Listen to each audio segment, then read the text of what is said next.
going on in Daniel 9. So what happens is there are a number of times in Tanakh when prophets did not understand what was happening around them and why it was happening. So as it turns out, we are told right at the outset of the 9th chapter of Daniel that Daniel is contemplating prophecies of Jeremiah in the first year of Darius the Mede. Now, if you open a chapter like Daniel 9 and you hear that this is in the first year of Darius the Mede, you might go, all right, in the first year of Darius the Mede. That piece of information allows us to understand the timing. And I'll explain. Listen very carefully. As it turns out, Daniel was contemplating calculations found in Jeremiah. The first one is in Jeremiah 25, verse 12, and the second is in 29, verse 10. Now, these two passages appear very similar, which means they both discuss a 70-year period and essentially a time when Babylon would come to an end. And 29 verse 10 discusses, in fact, the fulfillment of this word of prophecy and that the Jews will return back to their land. Almost any person quickly reading these two passages side by side would conclude that they're essentially speaking of the same thing, the same 70-year period. This is what Daniel did, and this led him to miscalculate the predicament that he was in. What was this predicament? Predicament was very clear. The Babylonian Empire had come to an end. Now that's predicted in Jeremiah 25, verse 12. The context of Jeremiah 25:12. Why is Jeremiah even discussing Babylon? Because Jeremiah was a prophet who lived at the end of the first temple period during the Babylonian Empire, when Nebuchadnezzar had long seized Jerusalem. The land of Israel, Yerushalayim, was completely a vassal state under Babylon. The Jews were divided in how to deal with this horrible predicament. There were false prophets going around saying, we need to fight the Babylonians, we can regain our independence. And Jeremiah is saying, do not do it for many reasons. God is not on your side. Don't in any way try to fight against Bavel. God will not help you. Don't rebel. And another point in this chapter is, as it turns out, Babylon is done in 70 years. Historians to this day are pressed to explain how the Babylonian Empire could have fallen. I mean, the Babylonian Empire was the world superpower. It would have been inconceivable for Babylon to fall. And it fell in an instant to the Persian Empire. Okay, in a blink of an eye. And to this day, historians are hard-pressed. There's obviously a limited amount of information from the ancient world, hard-pressed to explain this. Now, Daniel presumed that the destruction of Babylon following 70 years would also be fulfilled with the prophecy that we find in Jeremiah 29:10, and that is the Jewish people would be restored to this place, meaning restored to Israel. Got it? All right. Now, Daniel, one other caveat, begins the calculation of 70 years from when? When do you start counting it? Well, you start counting it when Babylon first subjugated Jerusalem. Remember, when Jeremiah is articulating these prophecies, the first temple had not yet been destroyed. Jeremiah is pleading with the Jews, don't fight back. Don't fight back so that the temple is not destroyed, so there is not a complete destruction, right? When was Jerusalem subjugated by the Babylonians, by Nebuchadnezzar? It didn't happen when it was destroyed. It actually occurred 18 years prior to the destruction of the first temple. Got it? Nebuchadnezzar becomes a king of Babylon, and the Babylonian Empire emerges 19 years prior to the destruction of the first temple. You must know this history or you will not understand this prophecy. Okay? 19 years prior to the destruction of the first temple, the Babylonian Empire, Nebuchadnezzar, emerges. It's the world superpower, like the world had never seen. A year later, Nebuchadnezzar would subjugate Yerushalayim. There would be a series of 3 exiles. It didn't happen in one shot 18 years later, but it was over the course of time that there were exiles of leaders of the Jewish people until it was ultimately destroyed.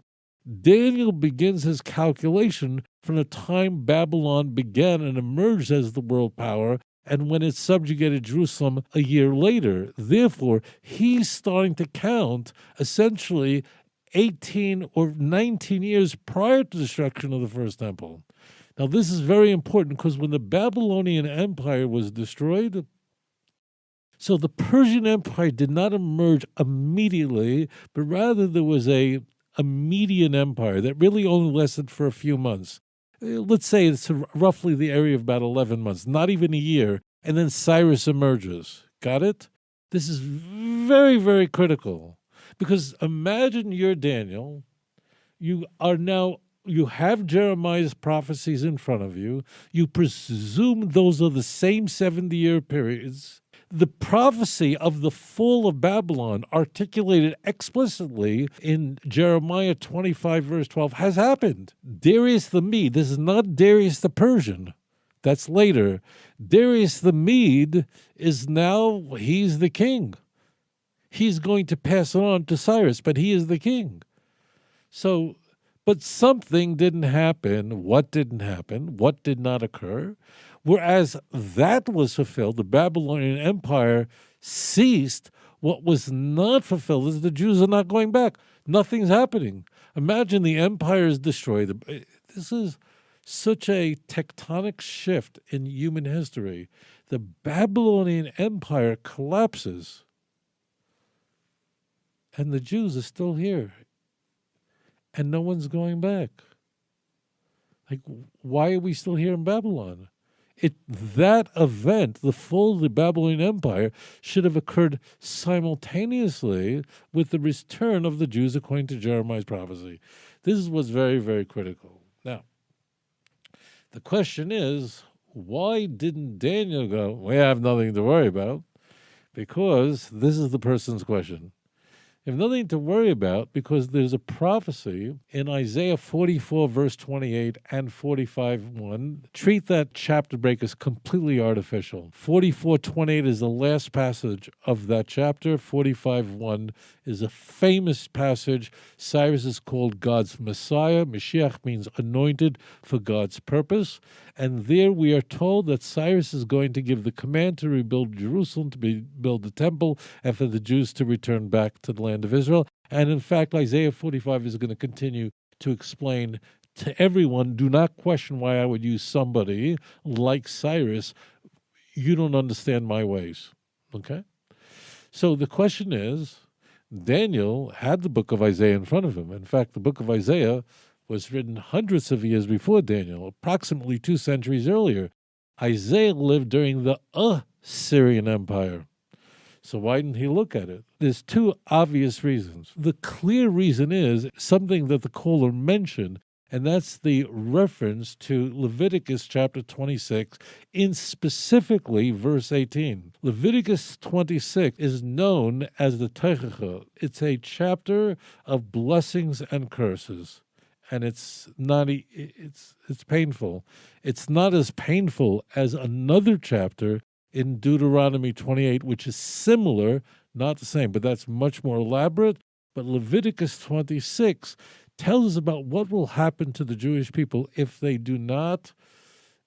are not loyal to Hashem and they continue to sin. And the passage says, if despite this you do not heed me, then I will punish you 7 times for your iniquity. I will multiply the punishment 7 times. Now, listen carefully. If the end of the Babylonian Empire would be a 70-year punishment, an exile of 70 years, but it was the empire, not the destruction of the first temple, Daniel is going, oh my gosh, I know what's happened here.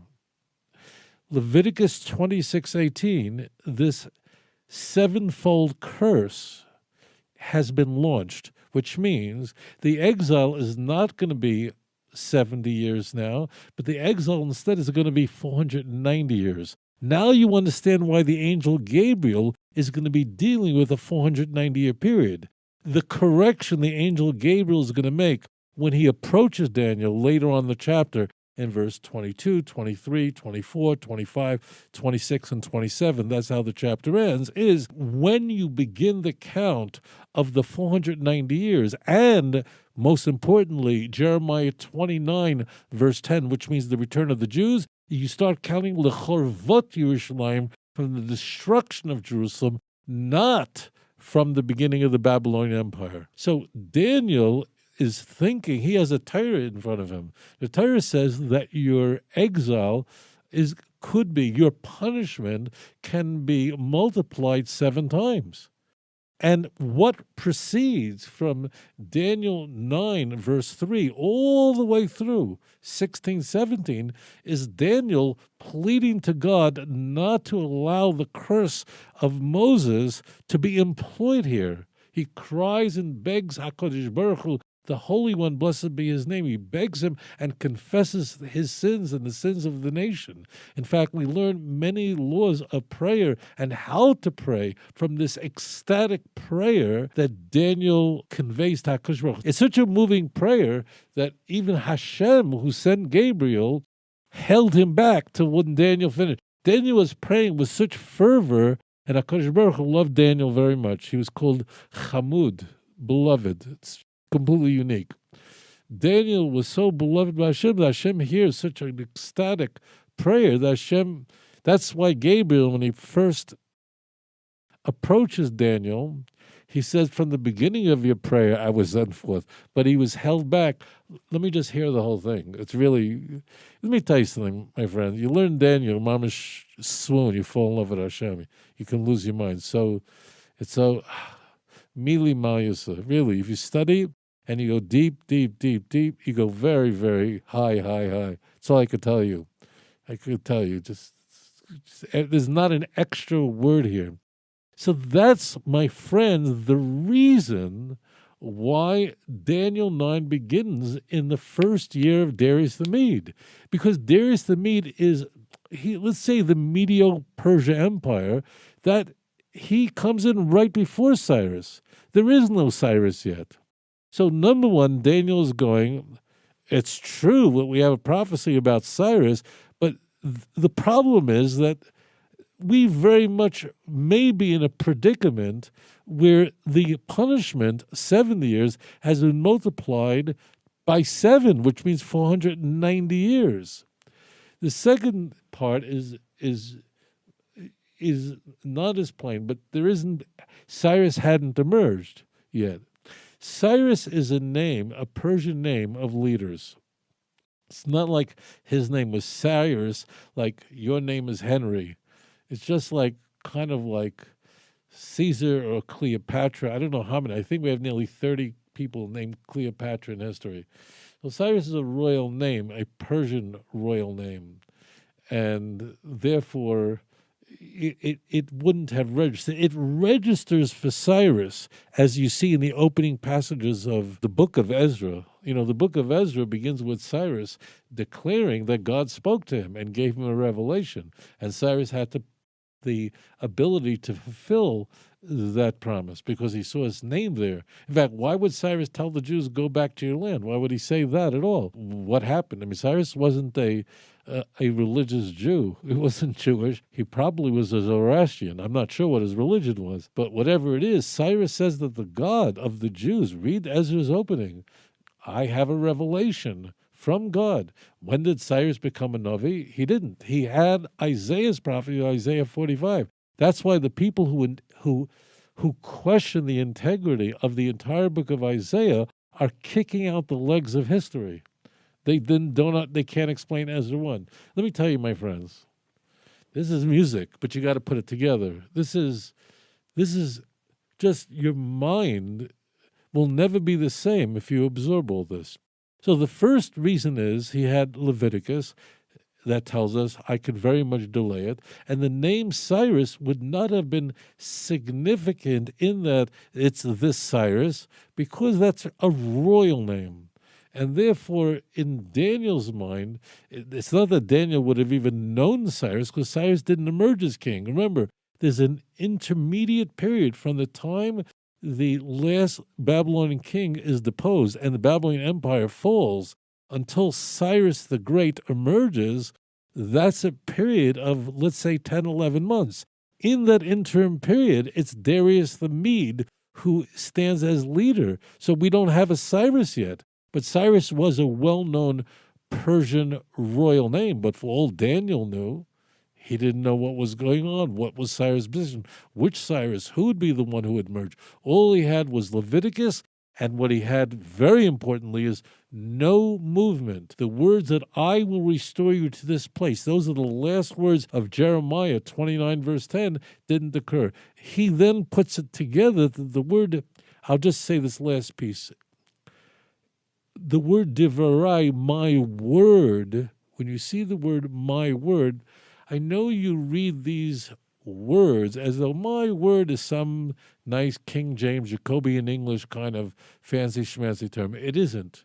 The word divari, that only appears in Jeremiah 29, verse 10. It does not appear in Jeremiah 25, 12. It does not mean my word like in a conventional sophomoric pedestrian sense at all.